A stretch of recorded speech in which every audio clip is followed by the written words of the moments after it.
You ever meet someone so deeply tuned into emotion, so present that just being around them makes you feel exposed? That's a super empath. They feel deeply, they love deeply, but they're not naive. Now picture this. They get involved with an emotionally avoidant person, someone who runs from depth, who shuts down when intimacy knocks on the door. At first, the avoidant thinks they have the upper hand. They're cool, mysterious, hard to get, but slowly, subtly, the dynamic shifts. The empath, in their quiet, grounded strength, begins to challenge everything the avoidant uses to protect their ego. Let me tell you the 5 subtle signs a super empath is silently dismantling that avoidant's sense of control without ever raising their voice. When an empath decides to stop chasing, it doesn't come with fireworks. It's quiet, subtle, but its impact is seismic. You see, avoidants are used to a certain pattern. They pull away, the other person reaches in. They create distance, and the partner tries to close the gap. This dynamic gives the avoidant a false sense of power. It reinforces their belief that they are in control of the emotional pace of the relationship. But a super empath, someone deeply in tune with emotional patterns, eventually begins to see through this dance. At first, they might still reach out, still try to understand, still believe they can soothe the fear behind the avoidance withdrawal. But slowly the realization sets in that no amount of reassurance can fill a hole someone refuses to acknowledge, that love cannot flourish in one-sided pursuit.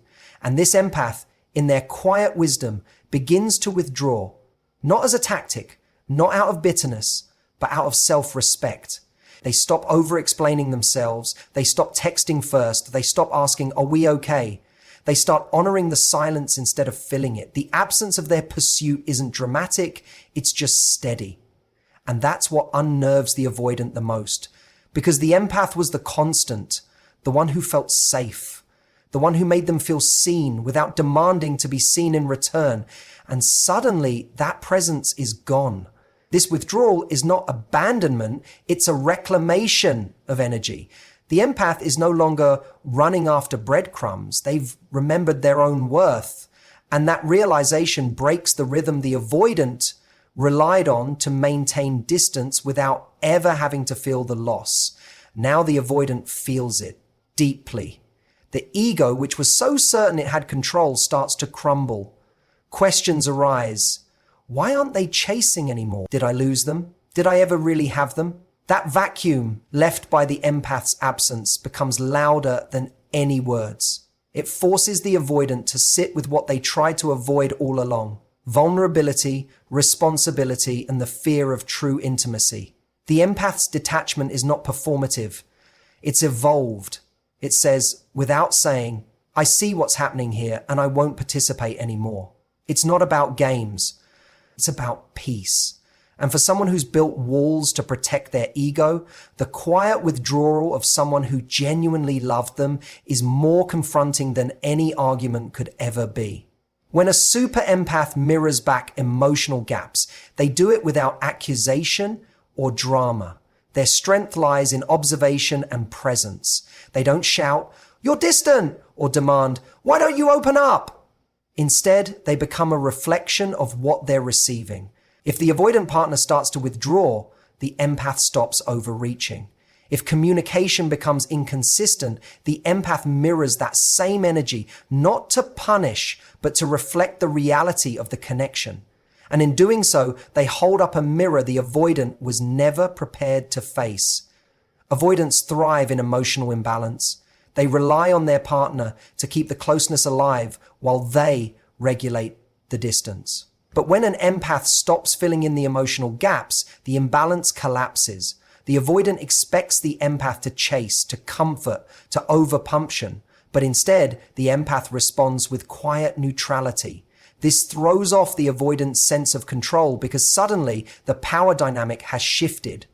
What unnerves the avoidant most is that the empath doesn't demand change. They don't issue ultimatums.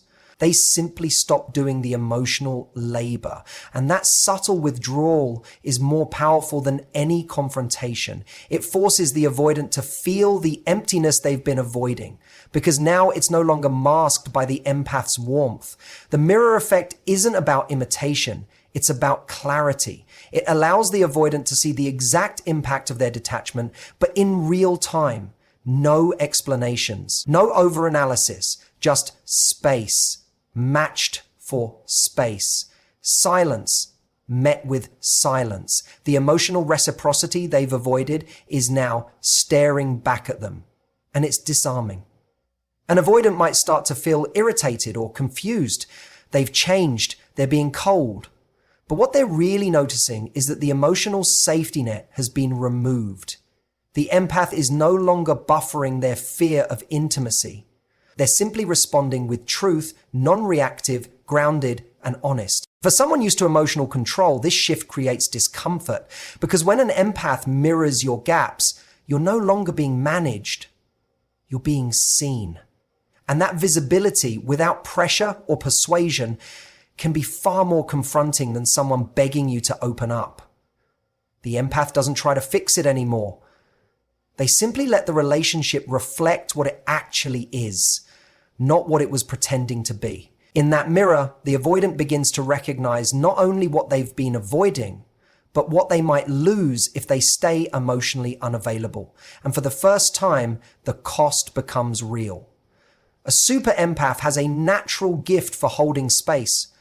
They're the kind of person who will sit with your silence without needing to fill it, who listens to what you don't say just as much as what you do.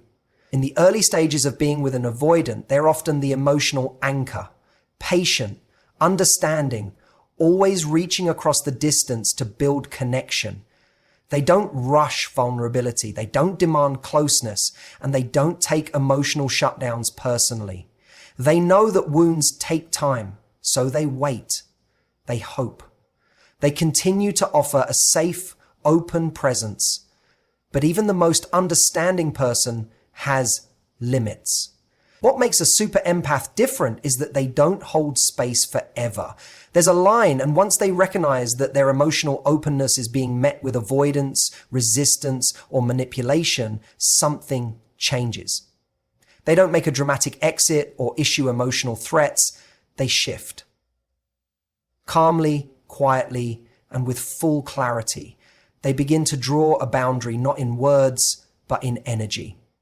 Where they once asked, "Are you okay?" they now say nothing. Where they once initiated difficult conversations, they wait to see if the avoidant steps forward. And when the silence stretches out, the empath doesn't rush to close it. They sit in it too, this time for themselves. They begin to honor their emotional bandwidth. They recognize that holding space for someone who won't meet them halfway isn't compassion, it's self-abandonment. When an empath who has consistently shown grace and patience finally says, "This isn't working for me anymore," it hits differently. They're not lashing out. They're not seeking to wound. They're stating a truth that they've taken time to arrive at through reflection, through disappointment, through quiet hurt.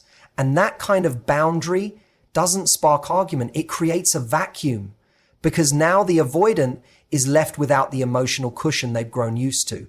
The empath, once a constant presence, is no longer available for emotional outsourcing.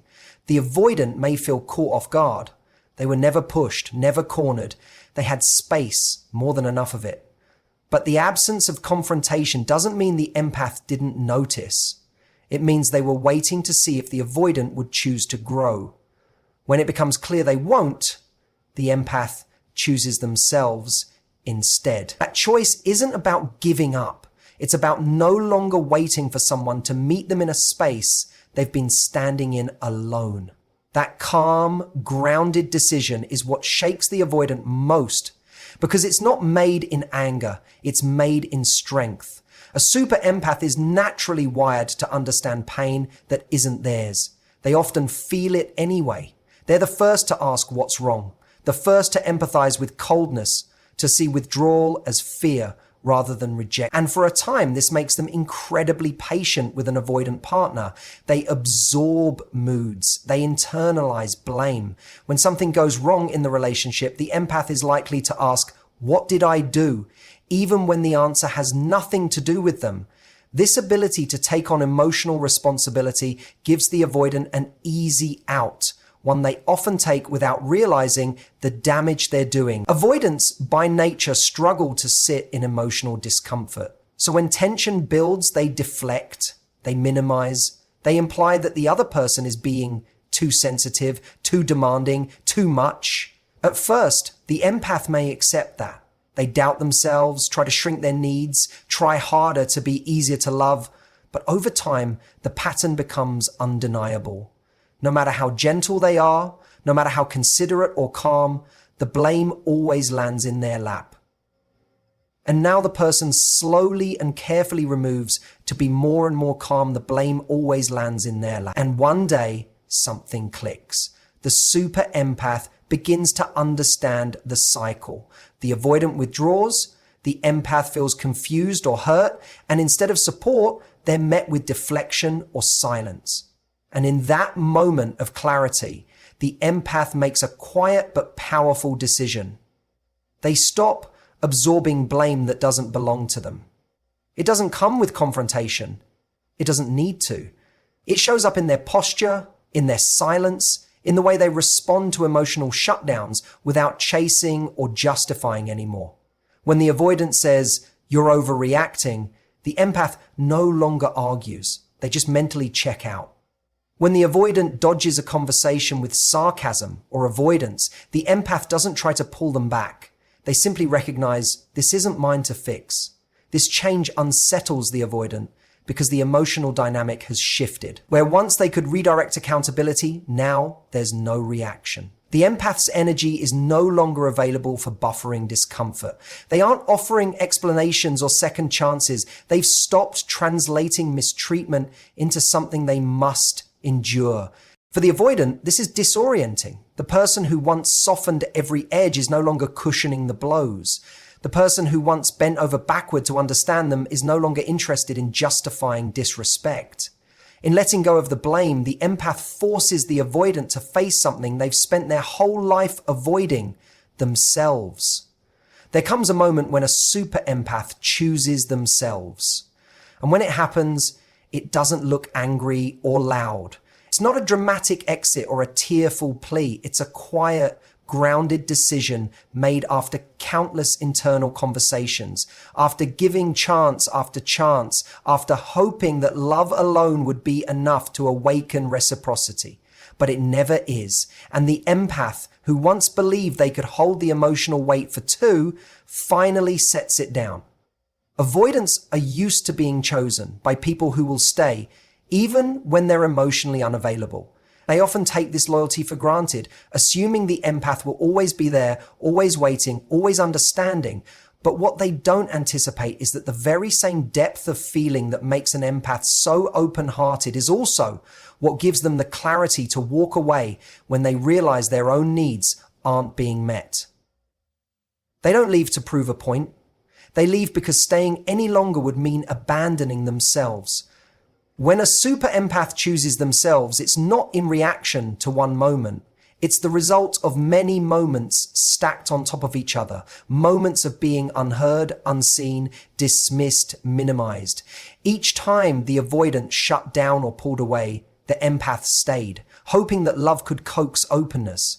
But eventually, the empath realizes they're not in a relationship, they're in an emotional holding pattern. And that awareness is liberating. The avoidant may be shocked when it happens. They may say, "But I never asked you to leave," or "Why now?" And the answer lives in everything the empath no longer says. There's no blame, no guilt, no explanation owed, because the truth is simple. Someone who is constantly choosing others at their own expense will one day wake up and realize they're empty.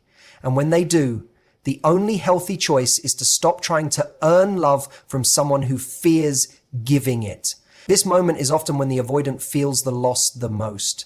Not because the empath finally exploded or demanded something different, but because they simply left with grace. The absence is louder than any argument could be.